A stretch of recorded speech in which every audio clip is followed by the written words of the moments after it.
네, 이어서 정치권 소식 살펴보겠습니다. 송국권 정치평론가, 서영주 전 더불어민주당 상근 부대변인 함께하겠습니다. 어서 오세요. 네, 안녕하세요. 네, 국회에서는 이틀째 대정부 질문이 진행되고 있습니다. 오늘은 외교, 통일, 안보 분야 질문이 이어지고 있는데요. 지금 오늘은요 보니까 여러 가지 역사관 논쟁이나 지금까지 계속 공방이 이어져 왔는데 보니까 일부 장관들이 출석을 안 했어요. 이거 가지고 또 공방이 일더군요. 이 상황 어떻게 보고 계신지 좀 여쭤보겠습니다. 송국권 평론가. 조태열 외교부 장관하고 김용현 국방부 장관 오늘 외교 통일 안보 분야니까 당연히 나와야 되죠. 예. 그런데 오늘 서울에서 중요한 국제 회의가 하나 있어요. AI를 이용한 어떤 국방 관련 이런 세미나 같은 건데 예. 주로 80개국에서 참석을 했어요. 그리고 장 차관급만 한 40명이 오고 그래서 미리 양해를 구했다고 합니다. 그래서 참석이 어렵고 차관들이 참석을 하겠다. 그래서 어제 여야 상임위의 양해를 구했다는 거죠? 아니 원내대표들끼리 그 서명을 해서 그 장관실에 다 보냈다는 거예요. 네. 양해를 구했다고. 그런데 오늘 민주당이 왜 이 중요한 회의에 국방부 장관과 외교부 장관 출석을 안 하느냐 이렇게 해서 지금 파행이 됐어요. 그래서 7시에 시작을 하기로 했습니다. 7시에 예. 장관 한 사람이 오고 이제 그 행사를 끝나고 또 한 사람은 9시에 오고 했는데 예. 아니 이거 합의를 해놓고 왜 이렇게 이 파행을 시켜놓냐고 국민의힘이 이야기를 하니까 대정부 질문이 파행됐다는 예, 대정부 질문이에요. 좀 이례적인 상황 같아요. 예, 이례적이죠. 이례적인데 어제 양쪽이 다 서명을 했어요. 오늘 예. 차관이 나오기로. 그런데 오늘 갑자기 민주당에서 이것을 회의에 응할 수가 없다고 해서 지금 파행이 된 상황인데 그러면 어제 왜 서명을 했느냐고 하니까 민주당에서 지금 대답을 하는 것이 행정착오라고 이야기를 했습니다. 행정착오. 그럼 행정착오면 본인들이 행정착오를 일으킨 거지 않습니까?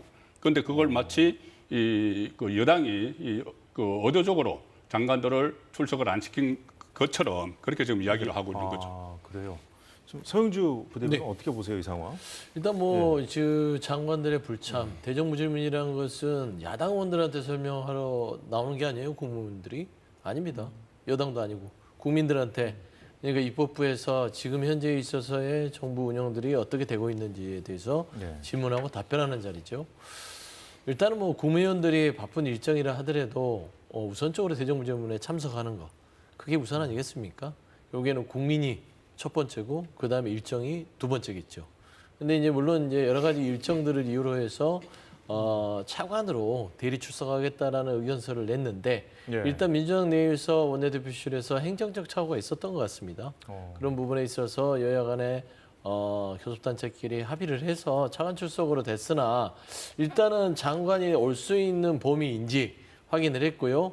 국외가 아닌 국내에 있기 때문에 일단 장관에게 대정부 질문을 해야 되는 상황에서 그렇다면 그 행사가 끝나는 최소한의 시간을 보장해 주고 그러면 7시 이후부터 대정부 질문을 이어가자라고 이제 최종적으로 합의를 되는 것이고요.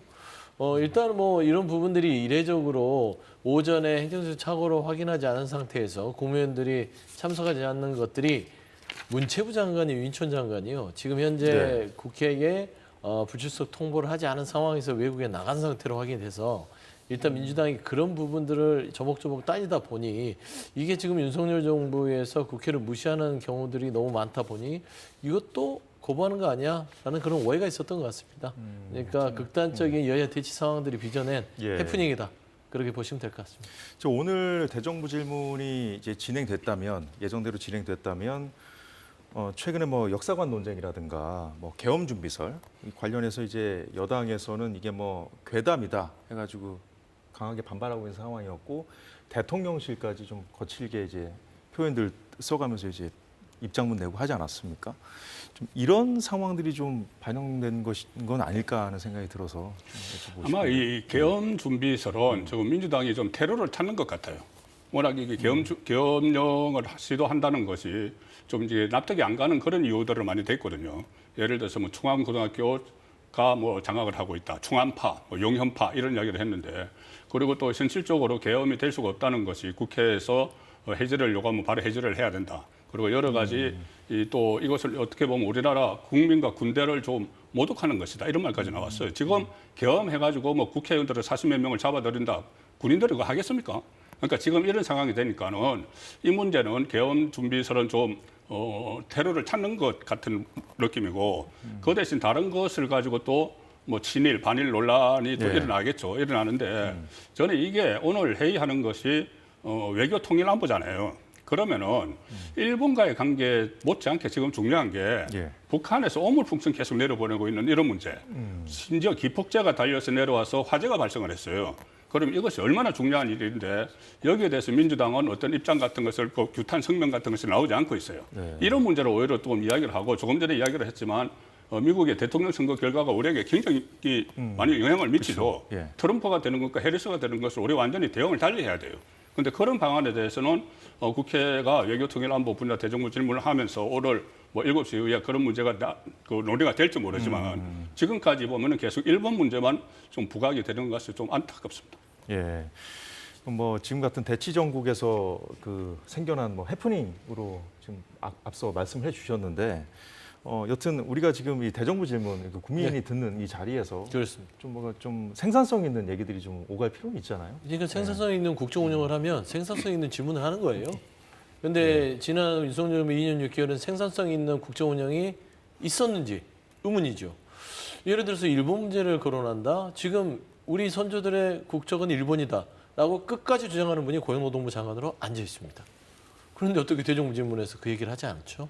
계속 물어보잖아요. 아직도 일본이 우리에게는 국적이었습니까? 지금 일본 국적을 가진 후손들입니다, 저희가. 첫날인 어제도 관련 공방이 있었죠. 공방이 있었고 김문수 고용노동부 장관은 끝까지 그 고집을 학계에 물어봐라. 이런 분을 국무위원으로 임명을 했는데 어떻게 대정부 질문에서 이걸 그냥 넘어가요? 그거는 국가 우리 역사에 대한민국 국민들에 대한 자존심의 문제이기 때문에 이 부분에 대해서는 윤석열 정부가 바로잡지 않는 이상은 계속 물을 수밖에 없는 것이고요. 야당 입장에서는 짚고 넘어갈 수밖에 없다. 당연하죠. 이 역사 문제에 대해서는 아이들이 보고 있습니다. 그렇기 때문에 제 자식은 일본 국적을 가진 조상을 가지지 않았다라고 주장하는 건 당연한 것이고요. 그다음에 개헌 문제 부분에 있어서는 우려를 표명한 측면이 있기 때문에 윤석열 정부의 국정 운영 자체가 전혀 국민들의 종강판을 보지 않고 그냥 질주하듯이 밀어붙이기 때문에 이렇게 국민들의 여론을 신경 쓰지 않는 이런 비정상적인 국정 운영에서는 개헌이 발동될 수 있는 거 아니야? 움직임도 충항구에 있으니까 그런 여러 가지의 시선 속에서 이런 일이 없도록 합시다라는 주장인데 이게 좀 민주당도 많이 나간 측면이 있고요. 그런다고 해서 이걸 받아서 또 정쟁화시키는 국민의힘도 문제가 있기 때문에 개헌 문제는 아직 현실화되지 않았고 지금 가장 중요한 거는 외교통일안보 아까 말씀 잘해 주셨어요. 미 대선에 대한 어떤 우리 대한민국의 외교 정책의 변화를 어떻게 이끌 것인지 이런 것들. 그다음 오물풍선 문제는요. 야당한테 규탄성명 내라는 거 참 저는 왜 이러지? 오물풍선에 대한 안보 문제는 국가 지금 정부 윤석열 정부에서 대응해야 될 문제입니다. 그리고 여당에서 여기서 규탄성명을 가지고 야당과 같이 손잡고 결의안 냅시다 하면 안 낼 이유가 없어요. 그런데 자꾸 야당에서 먼저 안 내는 거 이런 질책 같은 것들은요 옳지 않고요. 오물풍선 문제 정말 심각합니다. 윤석열 정부 안보가 과연 오물풍선에 뚫릴 만큼의 그런 나약한 안보인지 이번 대정부 질문에서 짚을 수밖에 없다. 그런 말씀드립니다. 네, 오후 7시에 뭐 진행이 될지 지켜보기로 하고요. 이 대정부 질문 일부 장관의 불참과 관련해서 민주당은 여권을 향해서 국회를 무시하고 있는 것이라고 반발을 하고 있죠. 자, 그런데 현재 여권의 기류를 볼 수 있는 것이요. 민주당을 비롯한 야권이 어제 김건희 여사 특검법과 최상병 특검법 또 재추진에 들어갔는데 자, 이에 대해서 여당이 강경 대응을 예고했습니다. 대통령실은 어제 이 두 법안이 법사위 소위에서 야권 단독으로 의결 처리되자 즉각 입장을 냈는데요. 제1야당이 민생은 외면하고 대통령과 영부인 흠집내기에 몰두하고 있다고 강도 높게 비판했습니다. 법안 내용도 조목조목 비판했는데요. 김건희 여사 특검법에 대해서는 이전에 폐기된 법안보다 더 많은 논란, 조항을 붙여서 재발의한 것으로 국민도 이제 지쳤을 거라고 했습니다. 최상병 특검법에 대해서는요. 경찰 수사와 또 청문회를 통해서 그 외압 근거가 없었다는 게 밝혀졌는데도 또 발의된 데 대해 국민이 필요할 거라며 역시 이렇게 비판했고요. 그러면서 제3자 특검법, 야권에서는 이번 최상병 특검법을 제3자 특검법이라고 하지 않습니까? 자, 이에 대해서 분칠한 특검이라고 직격했습니다. 제3자 특검법이 아니라는 취지로 비판한 것이 아닌가 싶은데요. 자, 이와 관련해서 오늘 아침에 여야 원내 지도부 발언이 나왔거든요. 여기까지 듣고 이어가도록 하겠습니다.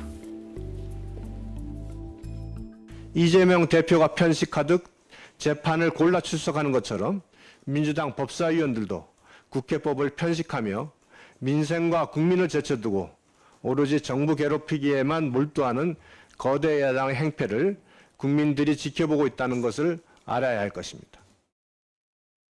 대통령실이 순직해병특검법과 김건희 특검법을 원색적으로 비난했습니다.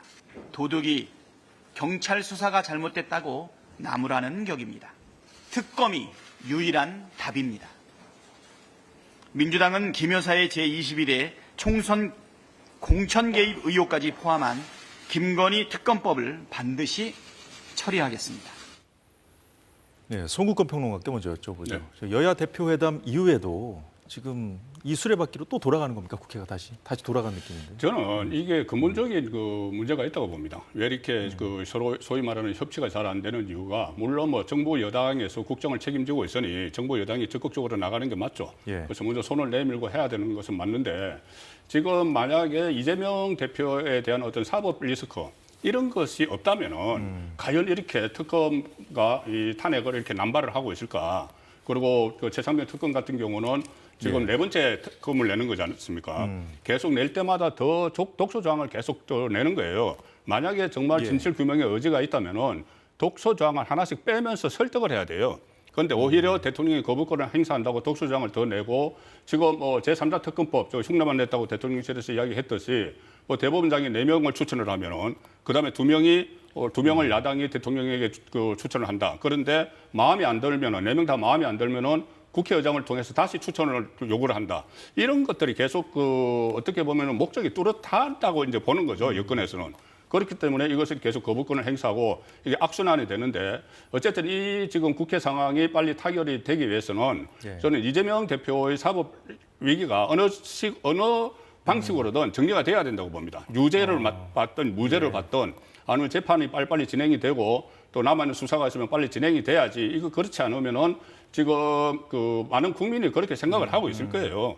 이게 사법 위기가 없었다면 과연 국회가 이렇게 됐을까? 왜 그러냐면은 처음부터 계속 하는 게 어떤 민생 법안도 뭐 간혹 전혀 없다고 할 수가 없지만 25만 원 뭐 이런 것도 있지만 주로 저 7개의 특검, 그 7개의 탄핵, 8개의 특검 이렇게 하는 것은 정상적이지 않죠. 그 정상적이지 않은 게 물론 뭐 정부 여당 탓으로 돌릴 수도 있지만 책임을 지고 있으니까는. 그런데 그 이재명 그 대표의 사법 위기라는 큰 변수가 있기 때문에 이렇게 이어진다고 봅니다.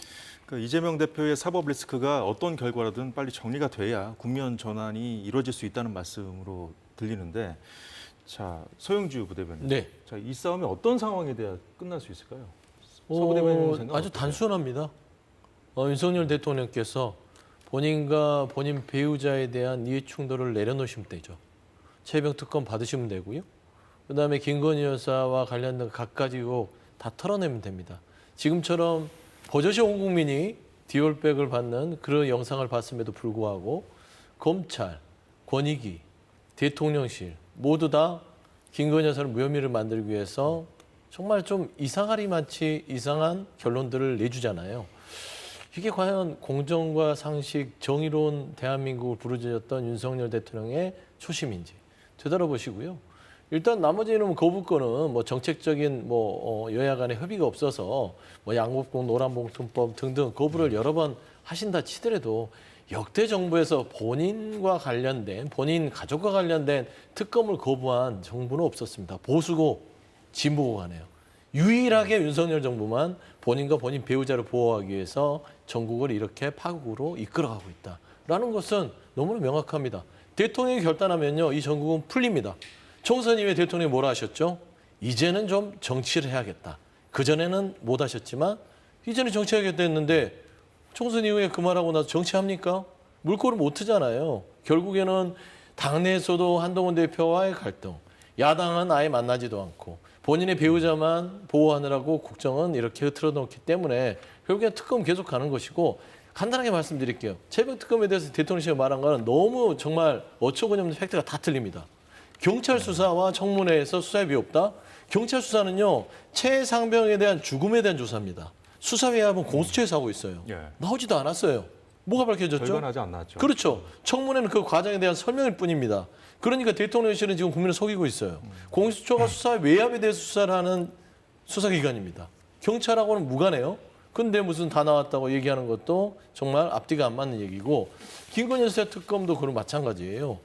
뭐 더 많아졌다고요? 김건희 여사가 더 많은 일을 했잖아요. 명품백을 받았잖아요. 그다음에 최근에는 공천 개입이라는 그런 사건도 의혹이 불거지잖아요.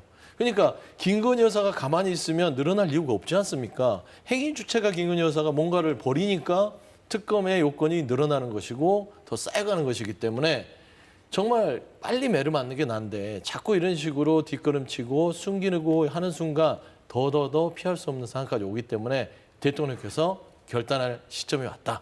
저는 그런 해법을 좀 말씀드립니다. 자, 말씀하신 대로 김건희 여사 특검법 관련해서는 최근에 이제 야권이 이제 이번에 재발의한 법안 내용을 보면은 야권에서 이제 뉴스토마토라는 매체가 보도한 내용을 근거로 해서 공천 개입 의혹을 제기했죠. 그 내용의 좀 무게 중심이 그쪽으로 좀 옮겨간 건 아니고 좀 힘이 실린 그런 상황이고요. 그리고 그 최상병 특검법에 대해서도 지금 대통령실 입장에 대한 반박을 해주셨거든요. 송은권 평론가 입장도 좀 들어볼까요? 아니, 가령 예를 들어서 도이치모터스를 가지고 이제 특검을 한다고 했다가 이제 거부권을 행사를 했지 않습니까? 그런데 거기에다가 다시 새로운 걸 넣어서 8개를 포함을 시켰어요.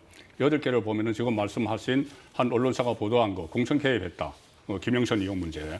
그런데 공천 개입에 대해서는 항상 그 이야기 하지 않습니까? 그 야권에서도 한동훈 대표와 윤석열 대통령이 완전히 간격이 멀어져서 서로 이제 따로 간다고 이야기를 하는데 한동훈 지도부에서 그런 것 없었다고 분명히 이야기를 했어요. 장동희 사무총장이 그때 본인이 다 총괄을 했는데 김영선 의원이 한번 자기가 김해로 가겠다는 이야기를 해서 그거는 못한다고 잘랐고 그리고 이 컷오프를 아예 시켰다. 이제 그런 문제까지 하다가 나오면은 이게 이제 특검까지 가서 이게 조사를 할 상황인가? 정치적으로 지금 국민의힘 안에서 이 양쪽에서 전부 다 부인을 하고 있는 이런 상황인데 이걸 왜 수사를 해야 되는가? 그 특검까지 임명해서 특검 한번 하면은 엄청난 세금 들어가요. 세금 들어가고 인원도 많이 이제 투입이 돼야 되고 그리고 가령 예를 들어서 이 명품백이라고 하는 것 이게 지금 국민권익위원회에서도 해당 사항이 없다. 그러니까 그 현행 법령으로는 처벌할 수가 없다. 그리고 검찰 수사에서도 그렇게 했고 수심위에서도 똑같은 결론을 냈어요. 그러면은 검찰총장은 그런 이야기했죠. 부적절한 행위지만은 처벌할 수 없는 게 있다. 그러면 특검을 한다고 하면 특검은 새로운 법을 만드는 것도 아니지 않습니까? 그런데 그 어떤 법령을 또 적용을 할 수도 없는데 계속 또 특검 대상을 넓히는 거 이런 것은 좀 정치적인 어떤 목적을 위한 특검이라고 볼 수 있는 거죠. 네, 이렇게 여야가 이제 대정부 질문도 좀 파행될 정도로 지금 강하게 대치하고 있는 그런 상황에서 일단 협치를 하자면서 지금 하고 있는 것이 여야 의정 협의체이지 않습니까? 지금 의사들을 그 협의체에 들어오라 이렇게 동시에 이제 그 협조 요청을 하고 있는 그런 상황인데 지금 오늘 보니까 정부 여당 쪽에서 의사 블랙리스트에 관련된 얘기들이 많이 나왔습니다. 지금 화면 준비됐나요? 예, 들어보고 이어가도록 하겠습니다. 그날도 키높이 구두 같은 것을 신었던 것 같더라고요. 제가 볼 때는 정치인 치고는 굉장히 요란한 구두였습니다. 저는 이제 가까이서 악수를 나누고 얼굴을 본 것은 처음인데 저는 좀 뭐랄까 좀 외계인을 보는 듯한 느낌이었어요.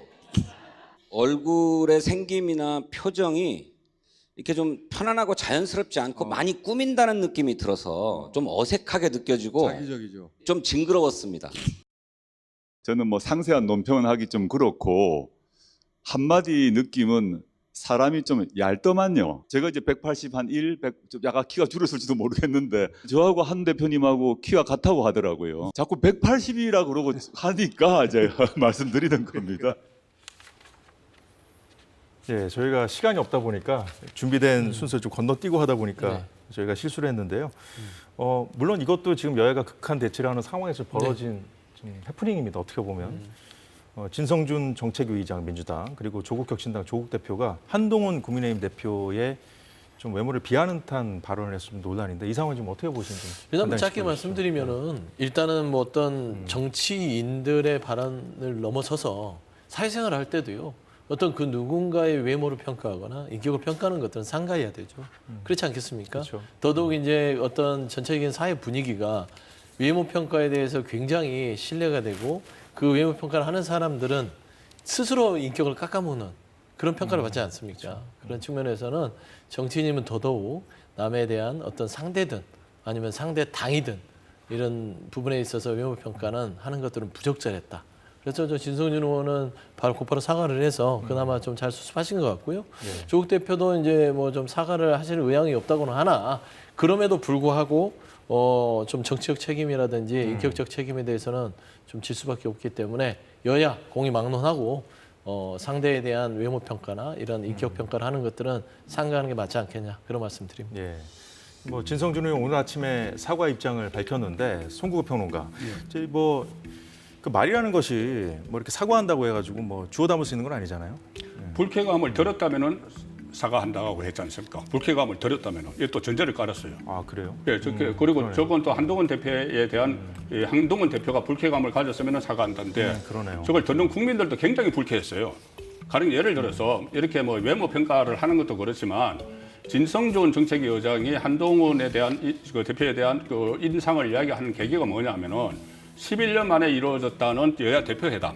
거기에 배석을 한 자리에서 한동훈을 봤을 때 이렇다라는 평가를 하는 거예요. 그런데 외모 평가도 그렇지만은 외계인 같더라, 아니면은 징그럽다, 거부감이 생긴다. 그러면은 앞으로 어떻게 협상을 합니까? 거부감이 생기고 외계인 같은 사람한테. 그리고 지금 정책위 의장이면은 많은 정책 문제로 지금 논쟁을 벌여야 되고 지금 금투세 문제도 있지 않습니까? 그렇죠. 금투세 문제가 한동훈 대표와 지금 진성준 정책위 의장과는 완전히 극과 극이에요. 그럼 그것을 간격을 좁혀서 국민을 위해서 간격을 좁혀서 나가려면은 대화를 해야 되는데 외계인 같이 이렇게 느껴버리면 대화가 안 되는 거죠. 그리고 제2야당의 대표가 또 저 방송에 나가서 또 뭐 인물 평가를 하면서 본인은 지금도 내가 못할 말을 했느냐 이렇게 해요. 그렇게 하고 있습니다. 사과 안 하고 있습니다. 되게 얇다라고 했는데 그것을 뭐 어떻게 다른 식으로 이야기하지만은 받아들이는 입장이 중요하죠. 국민이 중요하죠. 국민들은 내가 누구에나 물어봐도 그것은 사람이 좀 얄팍하다. 이런 개념으로 한 거지 본인이 이야기하는 것처럼 뭐 그런 해명이 그 받아들이지가 않아요 국민들이. 저거는 상당히 부적절한 그 언행을 제1야당 정책위 의장과 제2야당 대표가 했다고 봅니다. 예.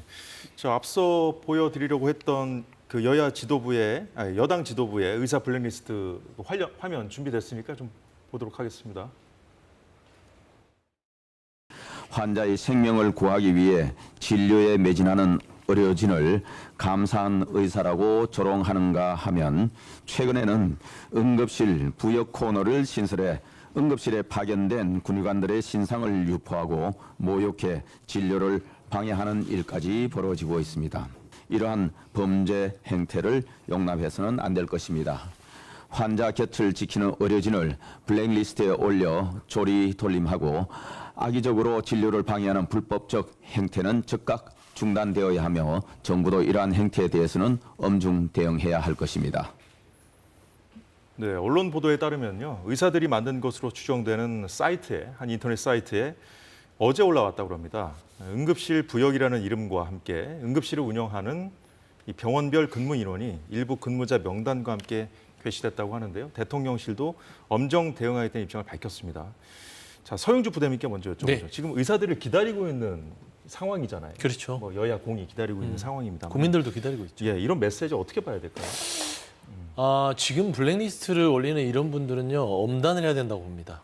지금 현재 국민의 생명이 달린 그냥 촉각을 다투는 어떤 시간 아니겠습니까? 추석을 앞두고 응급실에 돌아가야만 국민의 생명과 건강에 위협을 느끼지 않도록 하기 위해서 정부든 여야든 지금 힘을 합쳐서 의료계까지 해서 빨리 이 대안을 좀 만들어내자라는 것인데 지금 뭐 하는 것입니까? 이런 부분들을 엄단하고 비록 대통령이라 할지라도 국민의 생명을 담보로 해서 개혁의 성과를 내려고 해서는 안 되듯이 비록 의사라 할지라도요. 본인들의 이득을 위해서 국민의 생명을 담보로 잡아서는 안 되기 때문에 일단은 국민의 생명과 건강이 위협받는 상황에서 의료계는 여야 의정 협의체 테이블에 앉아서 뭔가 뭐 대안을 아니면 본인들이 요구하는 바를 해야지 이런 식의 뒤에서 블랙리스트를 하면서 방해하는 의료 현장에 그렇잖아요 입는데 이런 모습들은요 정말 아주 부도덕하고요. 이거는 책임을 반드시 물어야 된다. 저는 그렇게 생각합니다. 예, 송국권 평론가 말씀 듣고 정리하도록 하겠습니다. 본인들은 좀 블랙리스트라고 하지만은 국민이나 그 환자들 입장에서 볼 때는 화이트리스트예요. 우리를 이 어려운 환경 속에서도 일종의 어떤 좀 고립이 되면서까지 환자들을 위해서 이렇게 애쓰는 사람들의 화이트리스트입니다. 그런데 이거를 조직적으로 지금 블랙리스트라고 해서 계속 업그레이드를 시켜요. 각 병원에서 그 명단을 받아서 계속 업그레이드 시키는 상황이거든요. 그래서 이거 의료 대란이 일어나고 나서 의사협회에서 단 한 번도 통일된 안을 내지 않은 거, 이거 저는 가장 큰 걸림돌 중에 하나라고 봅니다. 뭐 정부가 해결 능력이 없다는 것도 인정을 하지만은, 가령 오늘도 저런 상황에서 오늘 정공희 그 대책위원장이 협회장에게 예. 앞으로 같은 테이블에 앉지 않겠다는 이야기를 했습니다. 예, 맞습니다. 그럼 용산에서는 지금 계속 그 단일화된 안을 가지고 오면은 다시 협상을 할 수 있다는 이야기를 하고 있어요. 네. 근데 의료계에서 계속 이렇게 하니까 계속 시간이 끌고 국민 불편만 가중이 되는 상황이죠. 예, 예, 잘 들었습니다. 자, 앞서 진행이 매끄럽지 못했던 점 양해 말씀 구하면서 오늘 정치권 소식 보는 건 여기까지 하도록 하겠습니다. 지금까지 민주당의 서영주 전 부대변인 그리고 송국권 정치평론가였습니다. 고맙습니다.